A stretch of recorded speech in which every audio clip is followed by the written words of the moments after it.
Good evening, everyone. This is Tala with Drive-thru Therapy. Thank you guys so much for joining me tonight on another episode. And as always, I am so grateful for your support and your emails. I appreciate them.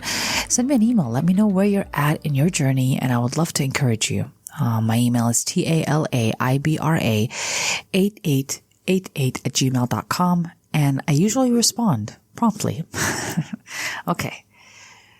So I've been kind of not necessarily delaying this topic, but in my reflection on it intuitively, it seemed to have been delayed up until about a week ago, where I came face to face with this topic that I've been needing to address. And this topic having to do with father issues in men, daddy issues in men. This is something that, again, is to help us reflect on the past, identify any wounding that might be involved when it comes to a son in relationship to his father. And these wounds don't really get exposed too much to an adult because of probably lack of introspection in the area. We just kind of move along and survive. And so the male doesn't really have an opportunity to say, okay, there's something going on with my masculinity and the way I was raised and how I observed masculinity to be. And more importantly, how it impacts me today. And if I'm raising boys, if I'm raising sons, I more than likely will have something come out as I am raising them. You know, when we raise children, a lot of the times in raising them, we reflect a lot on our childhood, and that supports a really important function for us, which is to help us become a better parent. But a lot of the times we don't delve deep in it.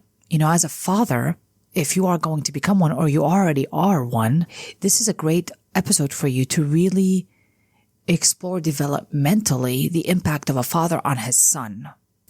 And of course, generationally, this is transferred. How you were treated by a father is also how it's going to be impacting the way you treat your own son.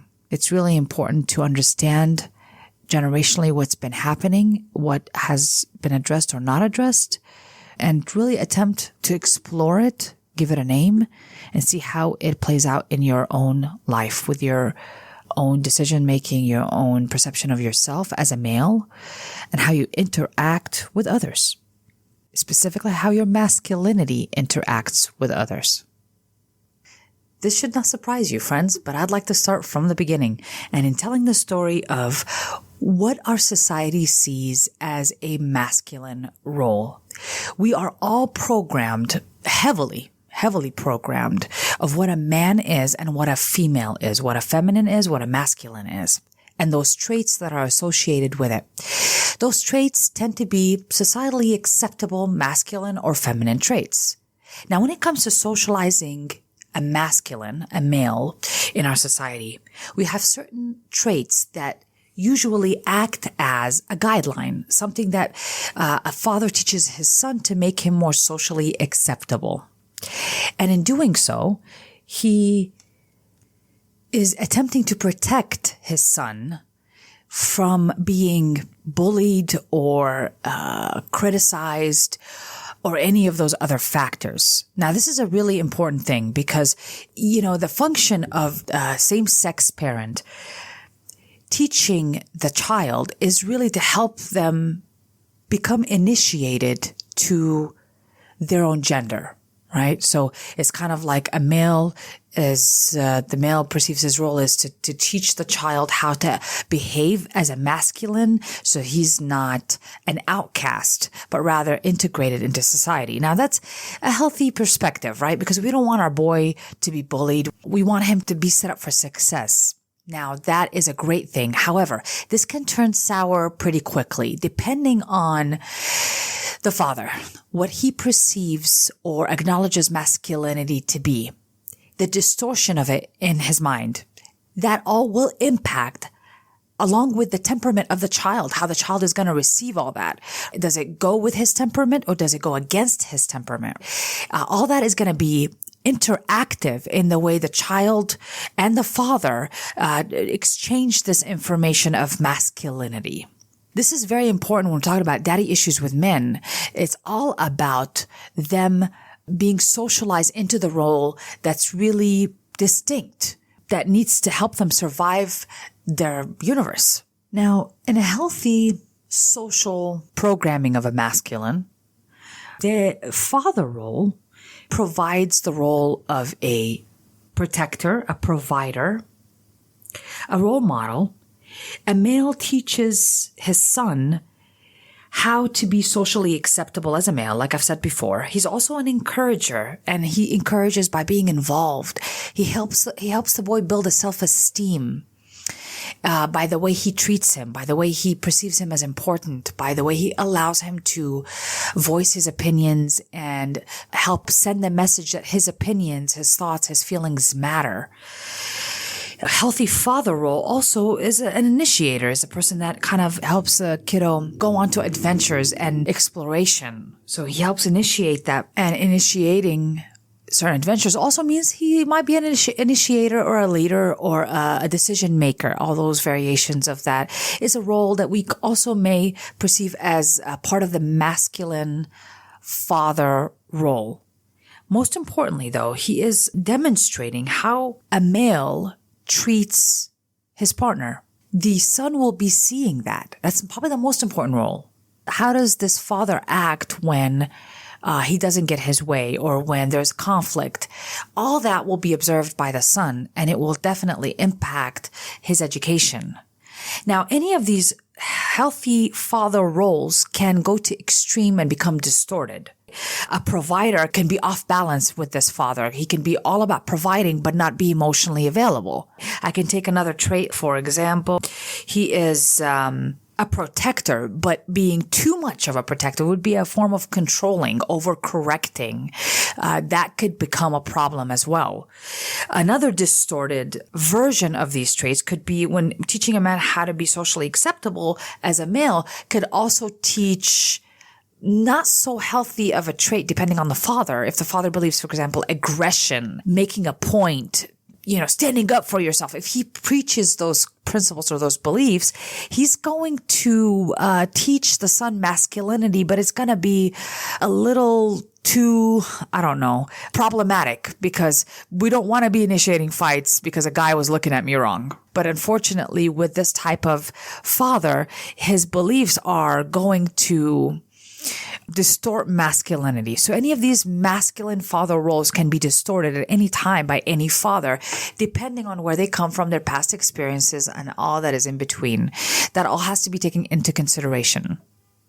Now, the second thing I want people to take into consideration when they're looking at daddy issues within a male is to understand, more importantly, not just the father or the father role, but I want you to be aware of the temperament of the child. Are they introverted or extroverted? I happen to think either one of those is the minimum thing to notice when it comes to the kind of kiddo we've got here. The minimum. I just had to pick one trait that I think really determines kind of other personality traits. So a person who's introverted tends to be to himself. He internalizes, quiet, doesn't like to be center of attention. A person who's extroverted is usually outspoken, loud, likes attention, likes to be involved, is a social butterfly. Those two different types of temperaments really need to be noticed with the child that is being fathered here. And they determine to some extent whether there's going to be this clash of personalities.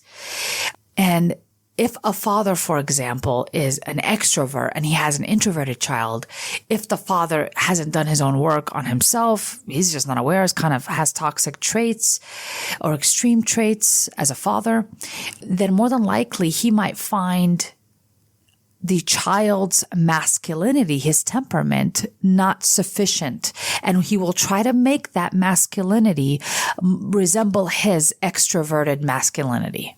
And so he won't appreciate the internalized, introverted to himself kind of boy. He'll try to criticize that overcorrect that, at which point the boy starts to reject these aspects within himself because he wants to please his dad. Same thing happens the other way around. But I think that I see more of the father issues happening with a child that is introverted. He's really impacted in some interesting ways than a kiddo who's extroverted and maybe have an introverted father. But it could happen the same way. I could have an introverted father, kind of quiet to himself, and an extroverted child who's more outspoken, loud, and energetic. That also might impose on the child's personality, and this introvert may judge the extroverted child, try to overcorrect him. The same idea here. There will be a personality clash, or there most certainly could be a personality clash that impacts the upbringing of that son. Also, in him rejecting aspects of himself, he starts to shut down his traits or emotions within himself that males around him, to some extent, do not accept or do not demonstrate. So the child learns to accommodate or acclimate to his male social role, to appease others or to blend in. And that's a very normal adaptive response. The kid will take on whatever role he needs to do to survive his upbringing, his childhood, his society, to fit in, to belong. And we don't ever think that anything is unusual in that case. The kid will do whatever it takes to do that. That's what surviving means to a kiddo. And that's why they're so resilient. So it makes sense that they would accommodate. Now, let's get to the two types of fathers out there that I'm going to present for you that will have impact into a child having possibly daddy issues with him. The first one is a father that is present physically, but not available emotionally. A father that's basically a provider. That's all his main role is. It's like, I provide, that's sufficient. Usually it's a workaholic, an alcoholic. He probably might be a womanizer as well. But this father is just not interested in parenting beyond the role of a provider. He could demonstrate beliefs about males and female roles in kind of an unhealthy way, as in males are more superior, females are inferior. There's specified traditional extreme roles in the household where females are in charge of this, males are in charge of this, and females don't really have an opinion. They're kind of seen, not heard, okay? And they are there to please the male. Support masculinity, basically, as masculinity is superior to femininity. This present but not available father or unavailable father would also prioritize others besides his son, which impacts his self-esteem. He can prioritize his drinking buddies. He can prioritize his social associations, whatever he's part of. He'll prioritize his biker club or any other cause other than his son. The son will notice this, and how the son will internalize it is that he's going to perceive himself as unimportant. This kiddo raised with this type of father is really going to have some significant impact on his self-esteem. He's going to perceive himself not being good enough and unimportant. Like I said, he will also have a chip on his shoulder that might end up provoking some sort of anger from that kiddo. And later on, as an adult, he will have very quick responses, impulsive responses, triggered responses that are motivated by anger towards people or people that question his masculinity. This is really important because that guy will be, he could present as level-headed until he's not, and then he'll show himself and he'll show himself to other people, and he will be seen as a hothead. He gets offended quickly and he doesn't know how to process information and has something to prove because of his inferiority complex that probably developed around that time. Again, having a father who is in the home, right, but is not perceiving that the child is important, and the kid has to work really hard to get the dad's attention, that kiddo starts to build an idea or a concept about himself or beliefs about himself that state that he's not worth the time. So unfortunately, in that way, the kid blames himself but does not blame the father. And that's a way to survive for the kiddo. He doesn't have to blame the father because he needs a father. So it must be me. I'm not good enough. I'm not worthy enough. So they'll take themselves down, unfortunately, to have a father, to keep that hope towards having a father because they need one. They need a role model. Now, this son to that father, that unavailable father, might have toxic relationships where the treatment of women is in the home is them being inferior. He's just replicating what he's learned from his memories. This is a child that later becomes a father, hasn't done his work on himself, sought to understand his past and how it impacted him. He will more than likely perceive women as less than, and to some extent, he might get into this idea of objectifying them. So that means they might become also a womanizer like their dad, possibly. But the idea is that I don't think women have feelings. They are inferior. That's part of the memories of that man because he's seen that growing up. More than likely, he cannot escape the memories of that idea of women being less than. Now, even if the mom was there in the household and she responded to this type of father and the son saw that, it's very impactful because all she did was she let the son know by her approval of dad's behaviors that that's okay to think that way of women. That's okay to treat them that way. Mom did not present with any boundaries. And so eventually, the message came across loud and clear that women are okay with being mistreated or that they are inferior because, again, the message was sent visibly by mom approving of dad's behavior. Let's see. This son that is born to that father, that unavailable father, he is going to have very little tolerance for children's behaviors. So you'll see him have very little patience towards other children if he hasn't really worked on that. Because when he was young, it was all about pleasing dad, trying to get his attention because he's unavailable. This son will tend to experience an irritable dad. When he comes home, dad wants everything to be quiet. There's no fun in it. If a kid starts to act like a kid, that father might be like, I'm tired, go to your room. He won't want to see childlike behaviors and he doesn't see them kindly. He sees them as an inconvenience. So of course that represses the child who's being raised in that household. They repress that child fun and find that to be an inconvenience. The loudness, the kids climbing on top of you and wanting to play with you and childlike behaviors, jumping on couches, all that. This type of father will excessively respond to that behavior. It won't just go with the flow.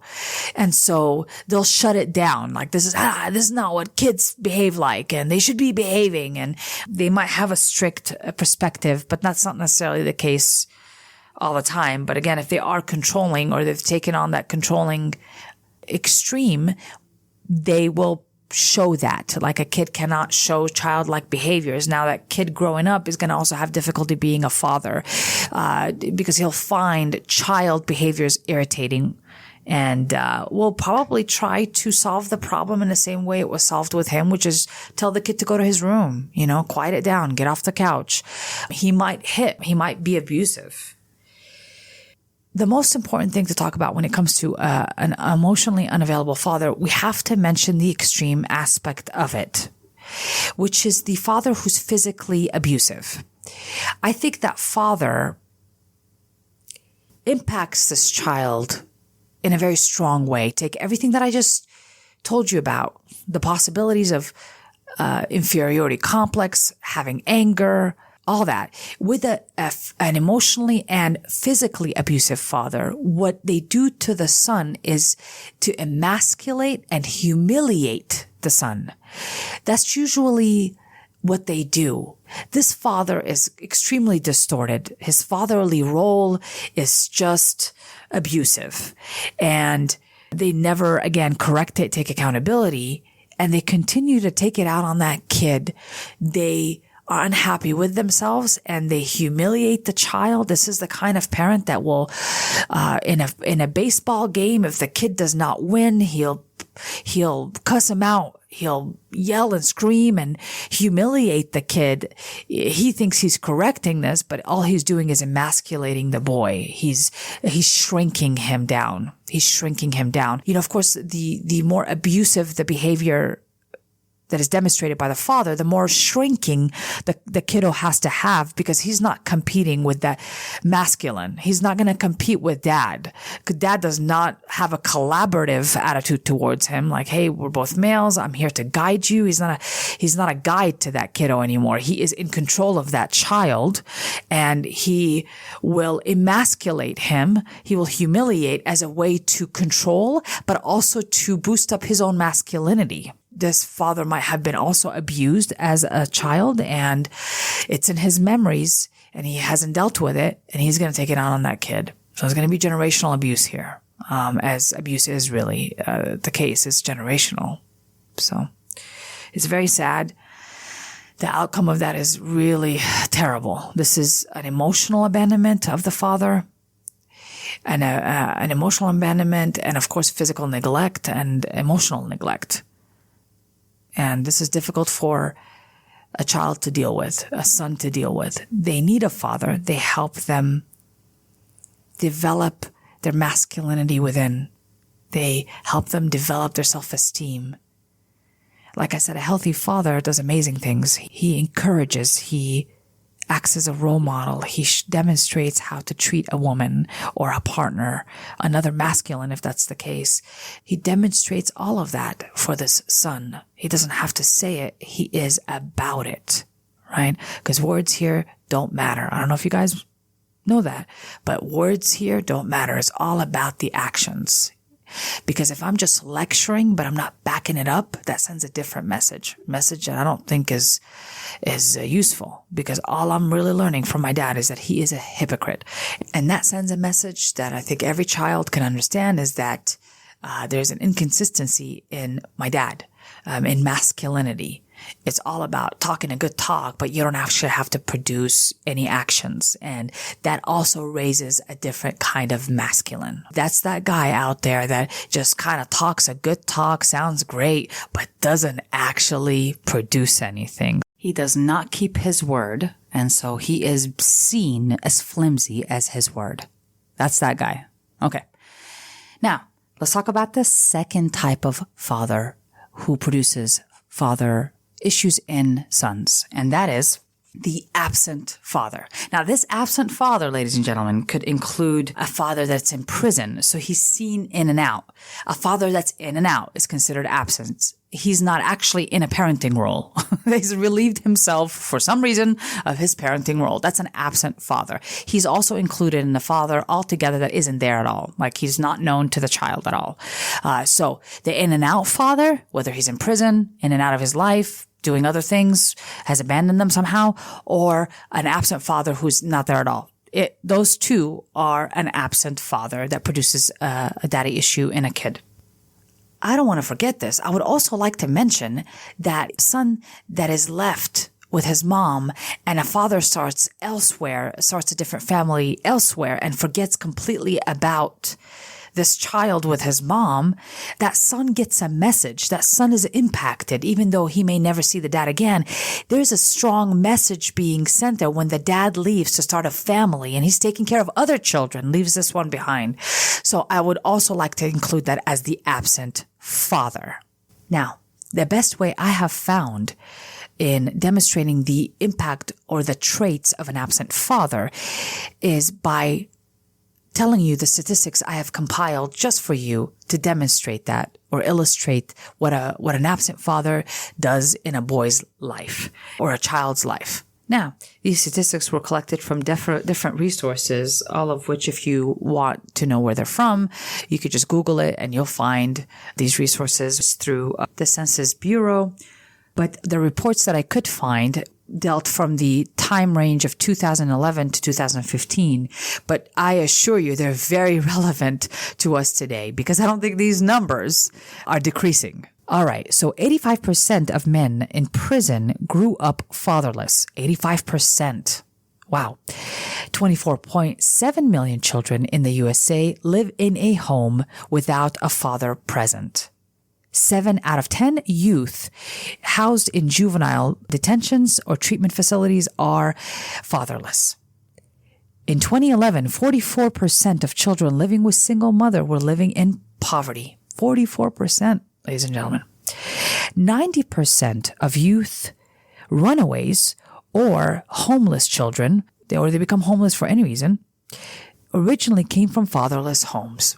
I wish this got better, but it gets worse. 71% of high school dropouts are fatherless.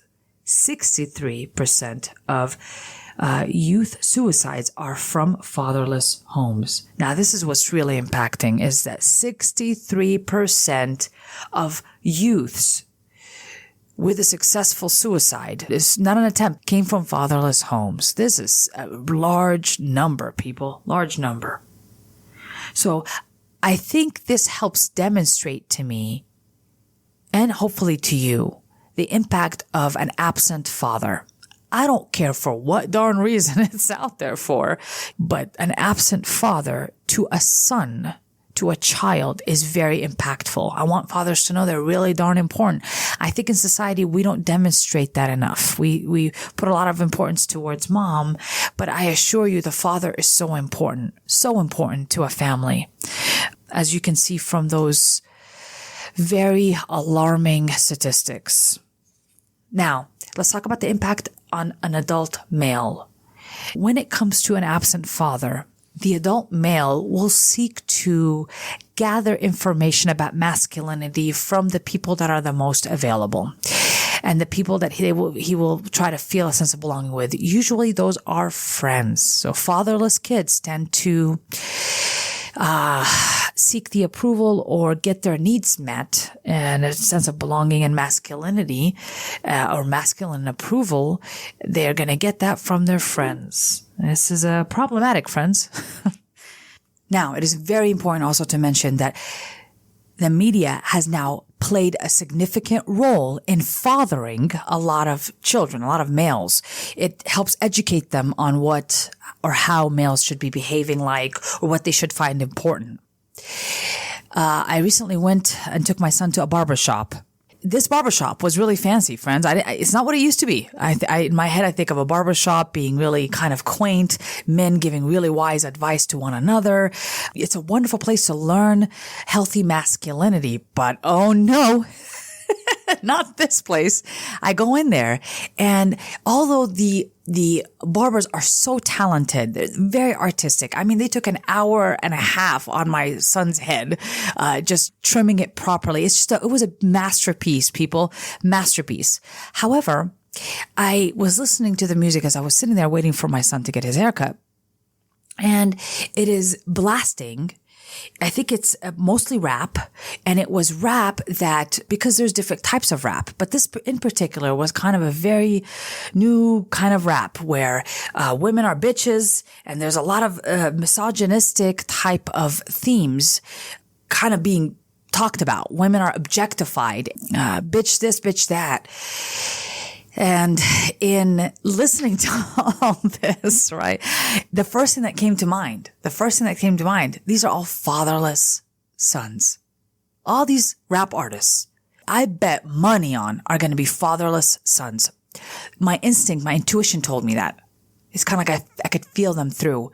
Just the way they talked about women, the role models were other people that couldn't carry on a relationship. So that's why they use sex as a form of connection, and they talk about sex that way. It's just that's the only thing that a woman is good for, right? So that means they never actually observed a proper, healthy male role in which a man honors his house, honors his role as a masculine towards his children and his wife or his partner, and that becomes very evident in those songs. This experience is completely superficial, that a woman is only good for sex. And I heard variations of what really a woman could be good for, and the different variations of that in each song, one after the other. Like, it wasn't that creative, but I mean, they attempted the creativity there with each song talking about the same thing. So again, a male that is an adolescent can find education in these types of music and in this type of themes or messages. Again, nothing against rap. I grew up in California and I remember my childhood with rap music. I'm really glad that it didn't all sound like that. I don't know what happened. We were much more creative back then. I don't know. But for sure, I think this is a generation of rap music that does employ a lot of fatherless sons, a lot of fatherless men. And you can tell that there's a flimsy masculinity, a very narcissistically centered masculinity. And of course, when this man decides to have a son, because he had not experienced that bond, more than likely, he will also objectify the child. Somebody objectified him. Somebody did not perceive him worthy of the time, right? Somebody did not think he had emotions and thoughts and feelings and was worthy of being taken care of. This is the message that could be accidentally received by this son growing up with an absent father. So it is not that far-fetched to think that if he has a son or he has a child, more than likely he will do the same to that child. He will do the same to that child. Now, this generally becomes a self-preserving, narcissistically traded individual, meaning he's going to be self-serving. That's all he's about. It's about his image, it's about what he looks like. He's going to look like a male, but he's not going to have a healthy masculine role. He's not going to take care of his family. He's not going to take care of his responsibilities and obligations. He's not going to be accountable for them. But he's going to look masculine, right? So he's going to be very interested in the image or the superficiality of it. He's going to perceive masculinity is about bagging women instead of having meaningful relationships with women and demonstrating a healthy masculinity that way. It's more about, let me collect women. How many women can I get? And how do I get them? And how do I play them? It's an anger towards women, ironically, because it doesn't make sense to me if many of these men might be raised by single moms. It's pretty interesting that it's a response that they could be also angry at mom as well, or angry at a female through their responses towards female partners or connections. So, unfortunately, this adult masculine who grew up with an absent father in the unhealthy side may demonstrate masculinity to be kind of a hyper masculinity. He takes aspects of what it's like to look like a man, but not actually the hard stuff that a man does, right? So, for example, he's going to look very well put together. He might have or drive a very flashy car. He's going to look like he can fit or belong to the coolest kind of masculine. However, this guy may not be paying child support. This guy may not be seeing his kids consistently. He's just chasing women perhaps and continuing that very toxic masculine role. He may also not be able to keep a job for too long.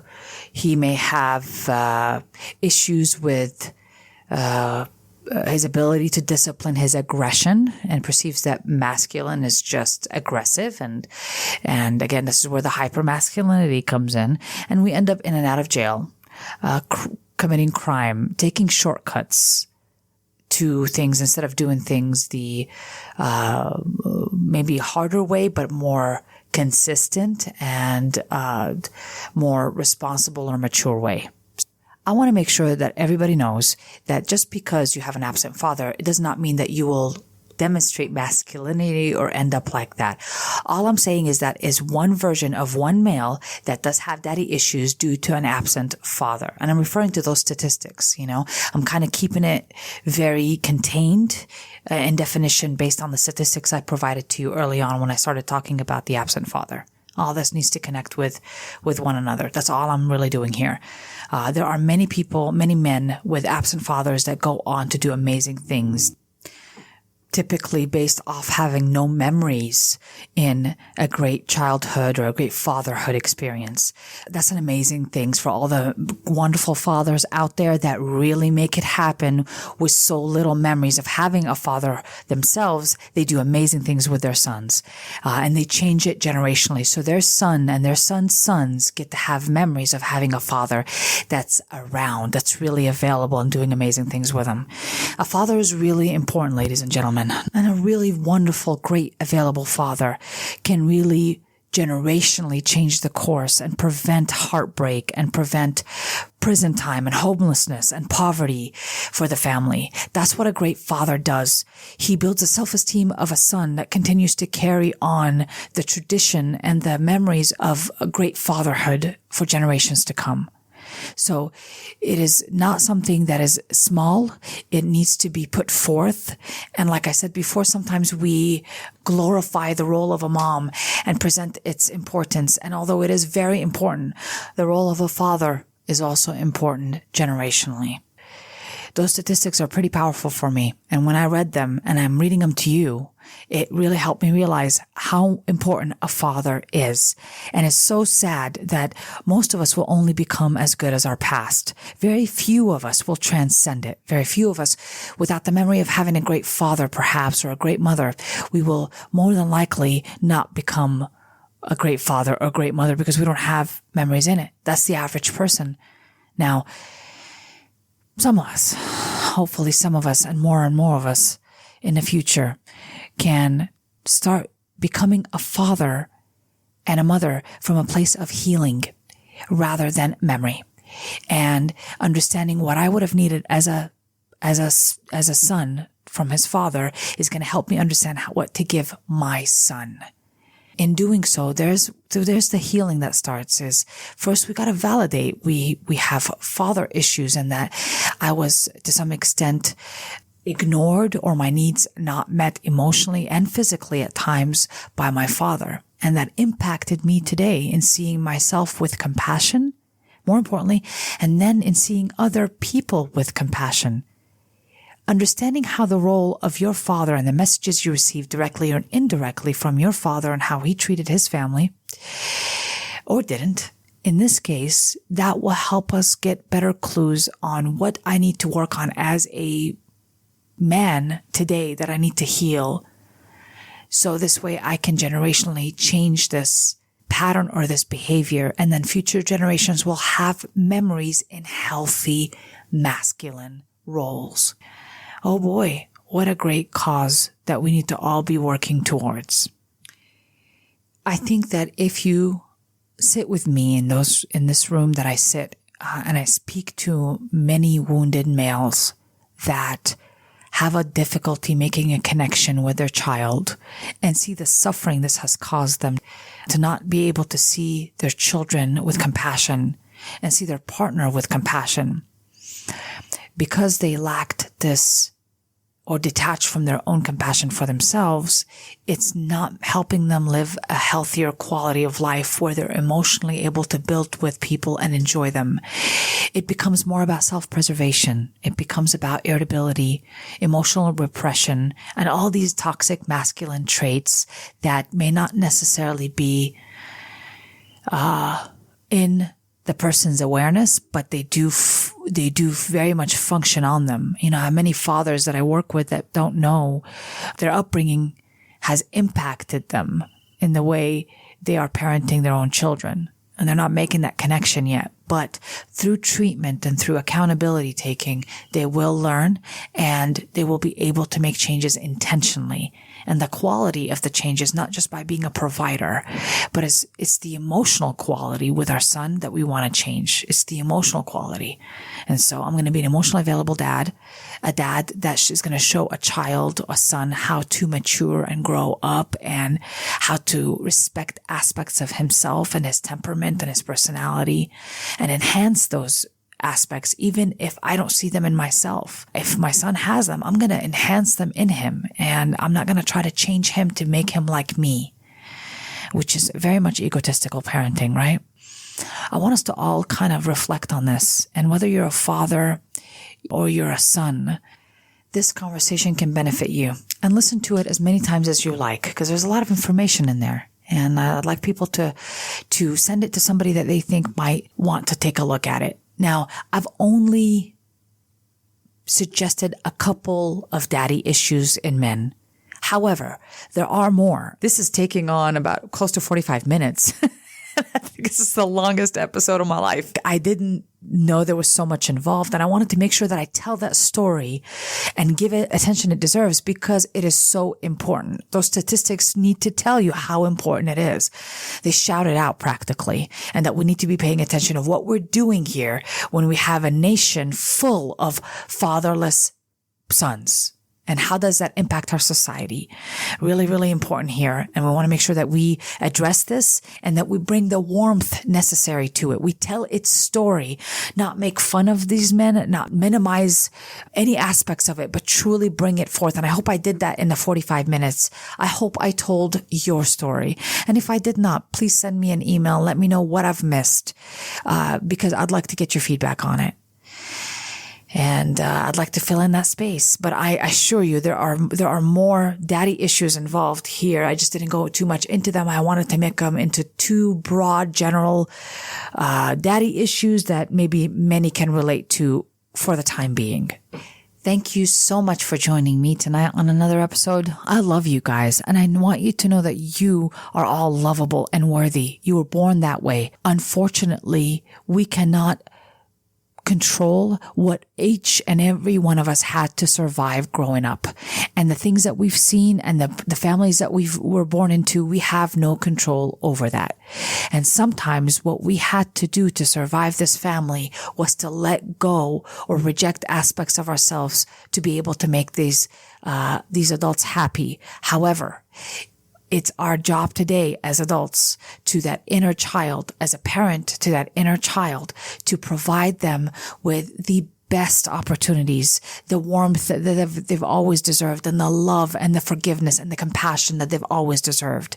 We're not going to wait for an actual physical parent to do that for us. They may not have had the skills.